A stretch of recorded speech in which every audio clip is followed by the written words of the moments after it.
হয়তো 3 ঘন্টা পরীক্ষা নাকি কি সময় 3 ঘন্টা না? ওই যে এককালে শহরের মাদ্রাসায় কোনো বিল্ডিং নেই, কিছু নাই, ও কিন্তু প্লাস পাইতে পারে চেষ্টা করলে, শিক্ষক পারে কি পারে না? আবার দারুন নাজাতে যাইও প্লাস পাইতে পারে, শাসিনা যাইও পাইতে পারে, চরমনায় যাইও পাইতে পারে। পড়াশোনা অনেকটা তোমার নিজের কাছে, কি কথা ঠিক কিনা? আর একটা হইলে আমল আখলাক তরবিয়াত ভাষা সবকিছু, এটা যে বড় মাদ্রাসায় পড়লে চরমনায়ের মতন জায়গায় থাকলে মানুষের জীবনে একটা পরিবর্তন হয়, কি কথা ঠিক কিনা? এই জীবন পরিবর্তন করার জন্য শিক্ষার লগে দীক্ষা, রাজনীতি সহ এটা চরমনায়ের বিকল্প নাই, আছে।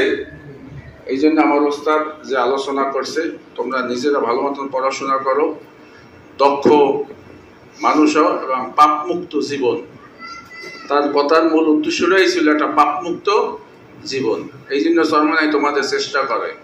এটা আসলে তোমাদের উপরে বেইনসাফি না, এটাই ইনসাফ। ওই ঘরেও আমি দুবারও আলোচনা করছিলাম, বয়স আমাদের যত বেশি বাড়ে অত দেখছি যে মা বাপ এবং শিক্ষকের উপর শ্রদ্ধাটা বেশি বাড়ে, যত বয়স বেশি হয়।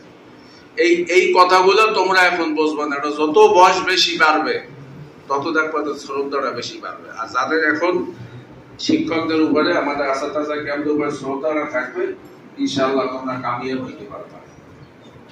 ইনশাআল্লাহ তোমরা সবাই বাইরে চলবা তো ইনশাআল্লাহ। আর আলেমের জামাত ইনশাআল্লাহ আমরা তোমাকে দেখতে চাই।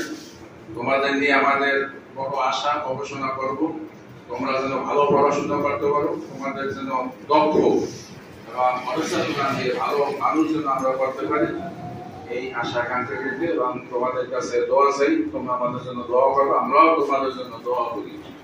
আল্লাহ পাক আমাদেরকে এই দাখিল পরীক্ষায় সবাইকে ভালো রেজাল্ট সহ আমল আখলাকে তরঙ্গিত এবং কামিয়াব করুন।